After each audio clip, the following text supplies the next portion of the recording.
Hey guys, welcome back to another episode. Thank you for joining me here today.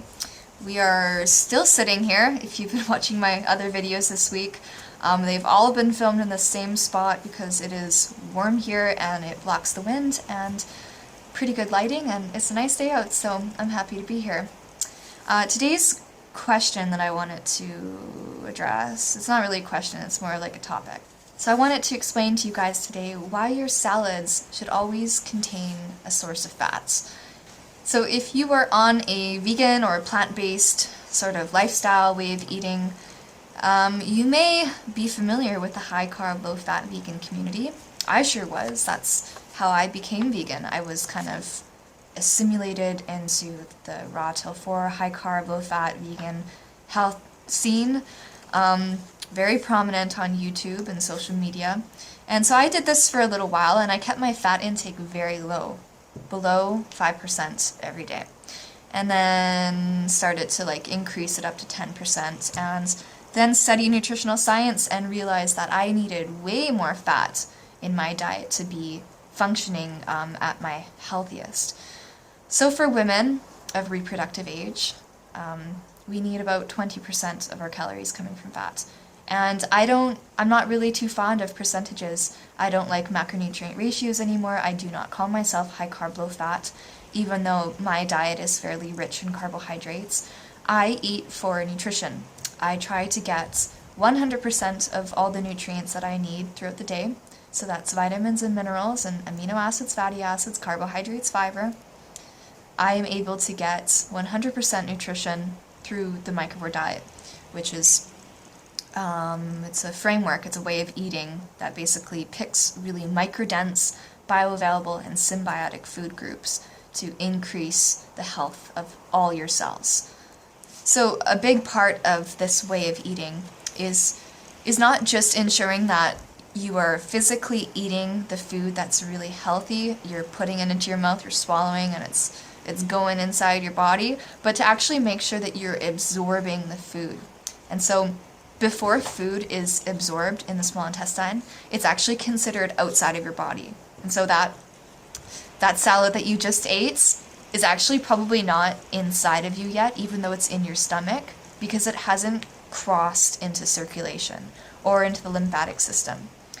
So we want to make sure that we're absorbing the nutrients we eat. Otherwise, what's the point? We need to absorb these things.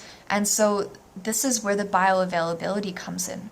So what this means is the readiness of a nutrient to be absorbed into the body.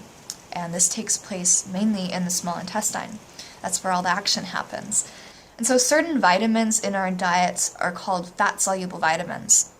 So these include vitamins A, E, K, and D if you're consuming a D supplement. Obviously, if you're getting D from sunlight, then this doesn't really apply. But these 4 vitamins are considered fat-soluble.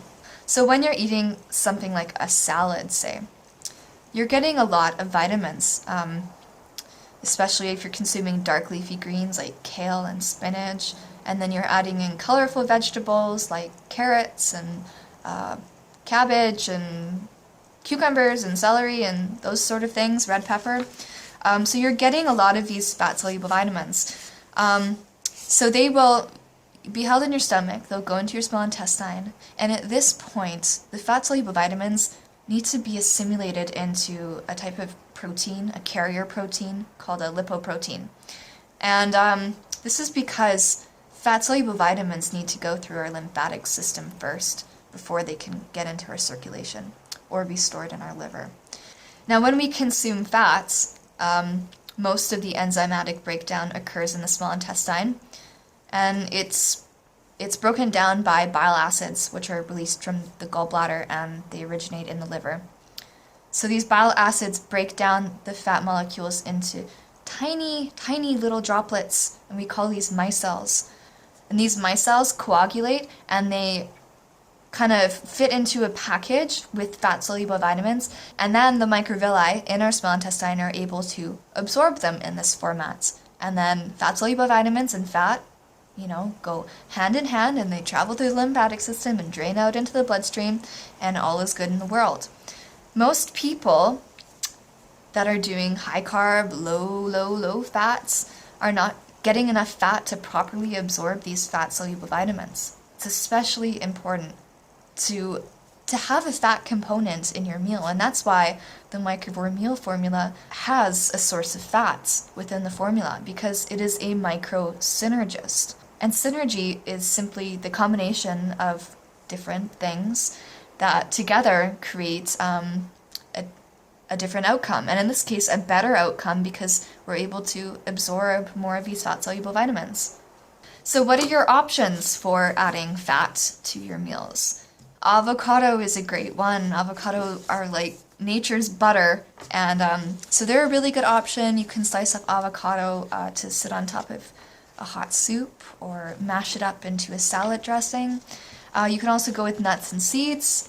Really good. Lots of minerals and other vitamins there, and fiber and protein. So nuts are a really good option. So are seeds. You can blend up soaked nuts and seeds into butters, which can be used for salad dressings, or just with whatever vegetables you're having. Like, I know some people love peanut butter and carrots, and that's a good combination there, because again, you're like pairing up the fat-soluble vitamin-rich foods with a source of fats, and it's just a super good idea because you're making those vitamins more bioavailable. You're being able to absorb more.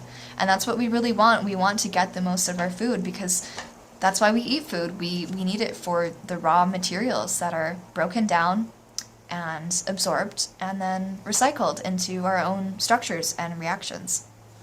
You really want to eat with purpose, and that involves having some basic understanding of what you're eating and the steps that you can take to make sure that you're getting the most out of your food. If you want to learn more about microsynergy, then you can check out the blueprints, or even the free checklist will guide you through making sure that you're using these synergists in your meals to make vitamins and minerals more bioavailable. I'll probably do a video in the future about mineral bioavailability using acidic foods, but this one today was just about the fats and the fat-soluble vitamins. So I hope that you got something out of it, that it helped you, and hopefully you guys will make sure to include small amounts of fat whenever you're consuming, especially vegetables, because they're like the best sources of these fat-soluble vitamins. So let me know what you think down below, and give this video a like if you liked it, and share it around. And I hope you guys have a great day, and we'll see each other very soon. Bye.